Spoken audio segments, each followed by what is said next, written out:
देख लीजिए तो संतरा है, अमरूद है, ये सारी चीज़ें इन्हीं मौसम में प्रचुर मात्रा में मिलती क्या कोई बीमारी की बात अगर हम करें शॉर्ट में अगर हम बोलें कि जैसे डायबिटीज़ है या फिर बहुत किसी को हाई ब्लड प्रेशर होता है, तो इन सब चीज़ों में खान पान का कितना असर पड़ता है, ख़ास के इस मौसम में, सर्दी के मौसम में? बनाने के तरीके को थोड़ा चेक करना है, कहने का मतलब।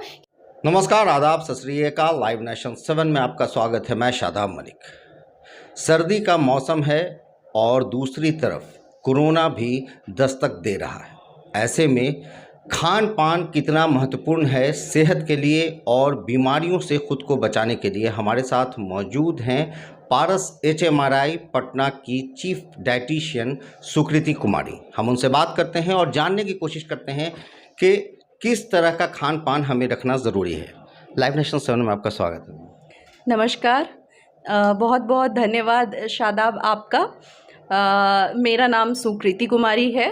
मैं न्यूट्रिशन एंड डाइटेटिक्स के क्षेत्र में पिछले 10 सालों से काम कर रही हूँ और मैं अपने काम के माध्यम से लोगों को जागरूक करती हूँ कि क्या खाने से उनका स्वास्थ्य उत्तम बना रहे, हमेशा सर्वोच्च बना रहे सभी प्रकार के मौसम में, या फिर अगर वो किसी बीमारी से ग्रस्त हैं तो किस बीमारी में किस प्रकार का आहार लेना उनके लिए उचित होगा।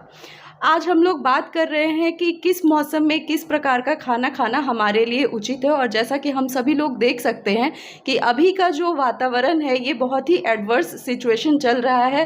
ठंड का मौसम है, ठंड के मौसम में तापमान काफ़ी ऊपर नीचे हो रहा है। अभी जहां हमारे शहर में पटना में न्यूनतम तापमान 10 तक भी जा रहा है तो वहीं पे ऊपर का तापमान 22 तक भी जा रहा है। ऐसी स्थिति में बहुत ही नपा तुला भोजन लेना हमारे लिए बहुत ही आवश्यक है। तो इसी के बारे में जानकारी मैं कुछ यहाँ पे देना चाह रही हूँ शादाब। हम लोग देख सकते हैं कि हमारे चारों तरफ अभी के मौसम में ख़ास तौर पे जब से सर्दियाँ शुरू होती है तब से ही बहुत प्रकार की हरी सब्जियाँ, साग, फल और पत्तेदार सब्जियाँ और सारी चीज़ें उपलब्ध हो जाती है। लेकिन लोग वहीं पे इन सब चीज़ों को खाने से डरते हैं कि हमें सर्दी हो जाएगी, हमें ठंड लग जाएगी।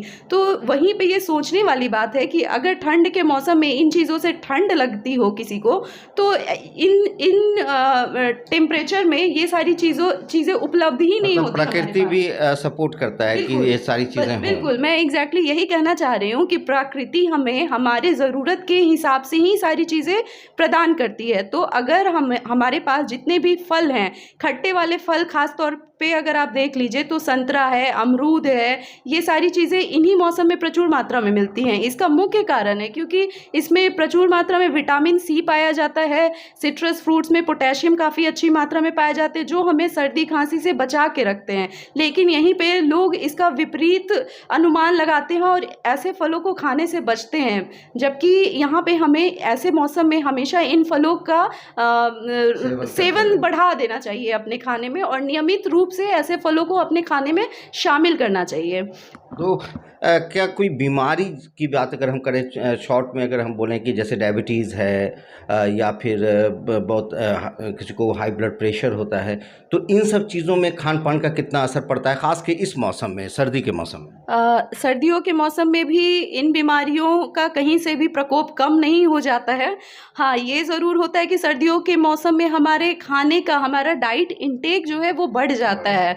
क्योंकि हमारी पाचन क्रिया थोड़ी और अच्छे तरीके से, सुचारू तरीके से काम करती है। खाना का डाइजेशन प्रॉपर्ली होता है, कम पानी लेने पर भी हमारा खाना डाइजेस्ट करता है, तो लोगों का टोटल कैलोरी इंटेक बढ़ जाता है। इसीलिए ऐसे मौसम में हमें ध्यान रखना पड़ेगा कि अगर हम डायबिटिक हैं तो हमारा जो बेसिक रूल है, जो कोर रूल है, वो फॉलो कम से कम हो सके। मीन्स कि हमें मीठी चीज़ों को परहेज में ही रखते हुए अपने कैलोरी को मैनेज करते हुए खाना है। अगर हमें ठंड के मौसम में गाजर का हलवा खाने का मन है तो बिल्कुल हम खा सकते हैं। बस हमें कुछ एक चीज़ों को ध्यान रखना है, जैसे कि हमारा शुगर लेवल कैसा चल रहा है, हम उसे देख लें, मेंटेन करें। और हम चीनी की जगह पे शुगर फ्री के साथ में अगर गाजर का हलवा बना रहे हैं तो ठीक है, हम उसे खा सकते हैं। हाँ, अगेन फिर उसका पोर्शन साइज हमें देखना होगा कि हम एक बार में 250 ग्राम हलवा ना खा के अगर हम 100 ग्राम करके 2 दिन 3 दिन खा रहे हैं तो फिर हम वो भी कर सकते हैं। तो ये हमारे डायबिटीज़ के लिए और फलों में अगर हमें लेना है तो जो बहुत ज़्यादा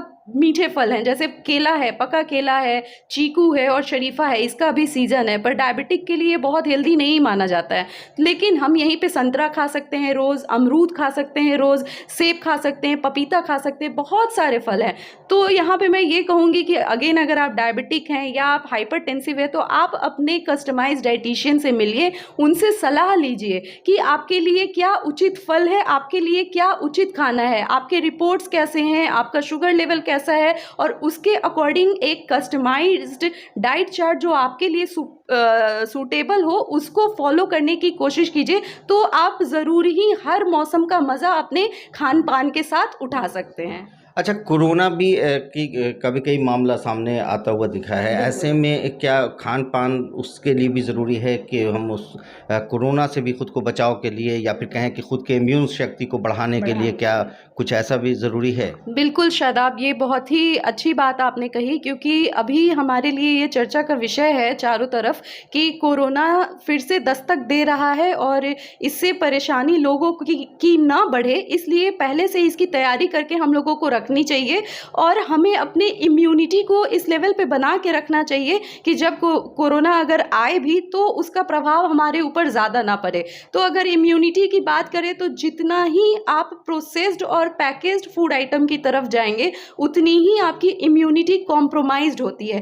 कहने का मतलब कि अगर नकली चीज़ों के प्रति जाएंगे तो चीज़ें नकली ही बनती जाएगी, और वहीं पे अगर ठोस चीज़ों से बनाएंगे, कहते हैं ना नींव में जितना आप बालू गिट्टी सीमेंट असली और अच्छा डालिए उतनी ही नींव मजबूत होती है। बिल्कुल वैसे ही हमारे शरीर के साथ है, जितना आप नेचुरल फूड आइटम को ऑप्ट करेंगे अपने लिए, आपकी शरीर का इम्यूनिटी उतना ही अच्छा होगा। कहने का मतलब जैसे जितने भी सिट्रस फ्रूट्स हैं, जितने खट्टे वाले फल हैं, मौसम के साथ हमें आसानी से मिल जाते हैं, सीजनल फ्रूट्स होता है। कहा जाता है, हम लोग डाइट की भाषा में एक चीज़ कहते हैं, गो सीजनल एंड रीजनल, मतलब आप समय जगह और मौसम के आधार पे अपने खान पान को चुनिए। जैसे अगर हम लोग बिहार के रहने वाले हैं तो बिहार के मुताबिक जितनी भी साग सब्जियां फल आसानी से यहाँ मिलती है और मौसम के मुताबिक मिलती है, आप उनको चुन के अपने डेली के आहार में शामिल कीजिए, आपकी इम्यूनिटी हमेशा अच्छी बनी रहेगी। दूध से बने हुए पदार्थ को रोज़ के डाइट में आप अपने शामिल कीजिए, जैसे दूध है, दही है, छेना और पनीर को भी ऑप्शनल हफ्ते में कम से कम 2-3 बार आप शामिल कर सकते हैं। अभी के सीज़न में आप च्यवनप्राश नहीं ले सकते तो आंवला कम से कम प्रतिदिन अपने डाइट में शामिल कीजिए। इन चीज़ों से आपकी इम्यूनिटी हमेशा के लिए भी अच्छी बनेगी। जितने भी खट्टे वाले फल हैं उनको ज़रूर से शामिल, विटामिन सी जिसमें है, विटामिन सी रिच जितने भी फल हैं या सब्जियां हैं, या फिर आप विटामिन डी रिच भी बोल सकते हैं, विटामिन सी रिच बोल सकते हैं, विटामिन ए। अभी के मौसम में आप चारों तरफ जितनी भी साग सब्जियों को देख रहे हैं, समझिए कि सारे विटामिन्स और मिनरल से प्रचुर मात्रा में भरे हुए हैं। इनका सेवन जितनी अच्छे से हम लोग अगर कर पाएंगे तो उतने ही हमारी इम्यूनिटी अच्छी होगी। नॉनवेज फूड की अगर बात आप करते हैं तो वहाँ पे फिर आप रेड मीट को कम करते हुए वाइट मीट की तरफ जाइए। मैं ये नहीं कहूँगी कि नॉनवेज बिल्कुल नहीं लें, चिकन बिल्कुल भी मना करने की बात नहीं है कि ज़ीरो नॉनवेज कर दीजिए, लेकिन रेड मीट को ना ऑप्ट करते हुए, ऑर्गेन मीट को ना ऑप्ट करते हुए फ़िश या चिकन अगर आप अपने डाइट में शामिल करते हैं और उसके बनाने के तरीके को थोड़ा चेक करना है। कहने का मतलब कि बहुत ज़्यादा डीप फ्राई करके और बहुत तेल मसाला और करी में उसको अगर आप सेवन कर रहे हैं, उसी की जगह अगर आप उसको ग्रिल्ड करके बिल्कुल कम तेल मसाले पे अगर बना के उसका सेवन कर रहे हैं तो कंप्लीट आप एक प्रोटीन अपने डाइट में शामिल कर रहे हैं, जो कि आपके इम्यूनिटी को अगेन अच्छा करेगा, इम्प्रूव करेगा, ना कि आपको नुकसान पहुंचाएगा। और ठंड में लोग अंडे के प्रति बहुत ही लुभावना होता है लोगों के लिए, तो अंडा बिल्कुल शामिल कीजिए अपने डाइट में। अगर आप एक अंडा से ज़्यादा रोज़ लेना चाहते हैं तो आप अंडे का पीला भाग कम, उजला भाग अपने डाइट में ज़्यादा लीजिए, तो आप 2 से 3 अंडे को भी के सफ़ेद भाग को अपने डाइट में शामिल कर सकते हैं। पूरा अंडा लेना है तो एक अंडा एक एडल्ट के लिए सब पर्याप्त है प्रतिदिन के लिए, लेकिन फिर अगर आप वो बॉइल्ड फॉर्म में ले रहे हैं तो वो एज इट इज़ आपके शरीर को मिलेगा। अगर आप उसका ऑमलेट बना रहे हैं या फिर आप करी बना रहे हैं, एक करी बना रहे हैं, तो फिर आप उसमें अलग से तेल मसाला सब कुछ ऐड कर रहे हैं, ये देखने वाली बात है।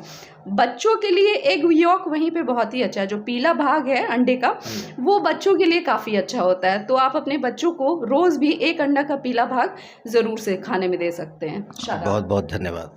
Thank you so much. Thank you. तो हमारे साथ थी सुकृति कुमारी, जिन्होंने कई तरह के सुझाव आपको दिए, खासकर डाइट से रिलेटेड, क्योंकि खान पान आपकी ज़िंदगी में काफ़ी मायने रखते हैं। खासकर अगर मौसम सर्दी का हो, सर्दी के मौसम में बहुत सारे पेशेंट की बीमारी उन्हें परेशान करती है, ख़ासकर अगर हम ब्लड प्रेशर की बात करें।